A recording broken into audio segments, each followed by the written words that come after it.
বাবার দুই সন্তান কেউ তো কারো দিকে ফিরা চাইব না।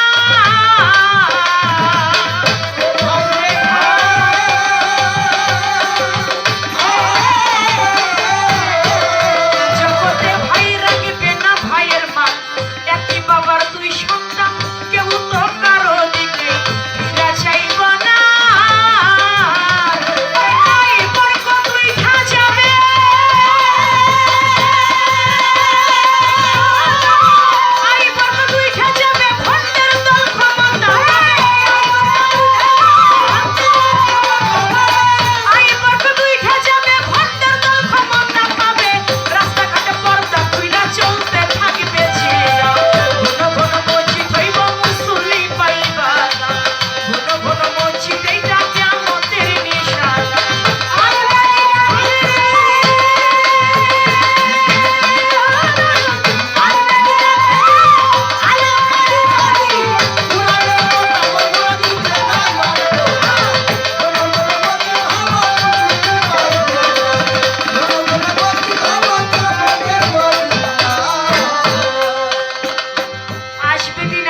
হবে আলেম বাড়ি বাড়ি, কোরআনের কথা কইব কিন্তু নিজেরাই মানব না। ঘন ঘন মসজিদ হবে, এটা কিয়ামতের নিশানা। এখনই তো একজন মাওলানা ওয়াজ করলে দেখা যাচ্ছে কয় ওয়াটটা। যদি ঠিক রাখতে চাও ঈমান, পাক পাঞ্জাতনের নৌকায় চড়ো, তোমার ভয় রবে না।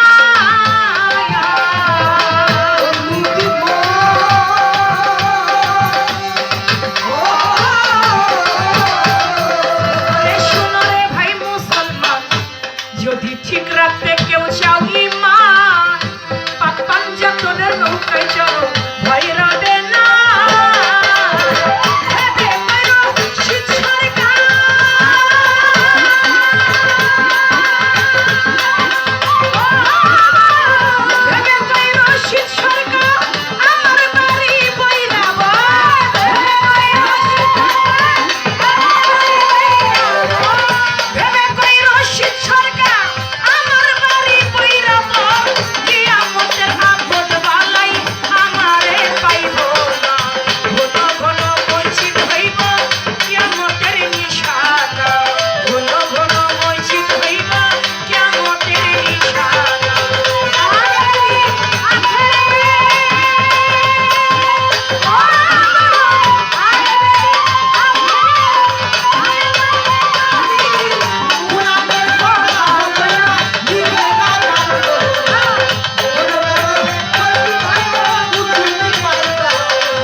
যদি ঠিক রাখতে চাও ঈমান, পাক পাঞ্জাতনের নৌকায় চড়ো, ভয় রবে না।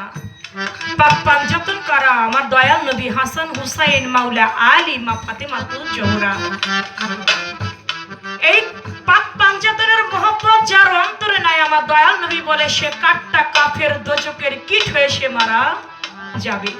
এই জন্য পাক পাঞ্জাতনের মহব্বত আমাদের রাখতে হবে। যার দেহে নাই আলী, তার দেহটাই খালি।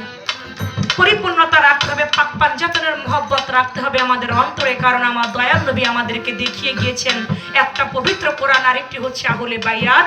আহলে বায়াত, আহলে বায়াত পবিত্র কোরআনে সবাই চিনি, কিন্তু আহলে বায়াতই হলো পাক পাঞ্জাতন। আমার রাসূল পাক বলেছে এরাই আমার পরিবার বর্গ।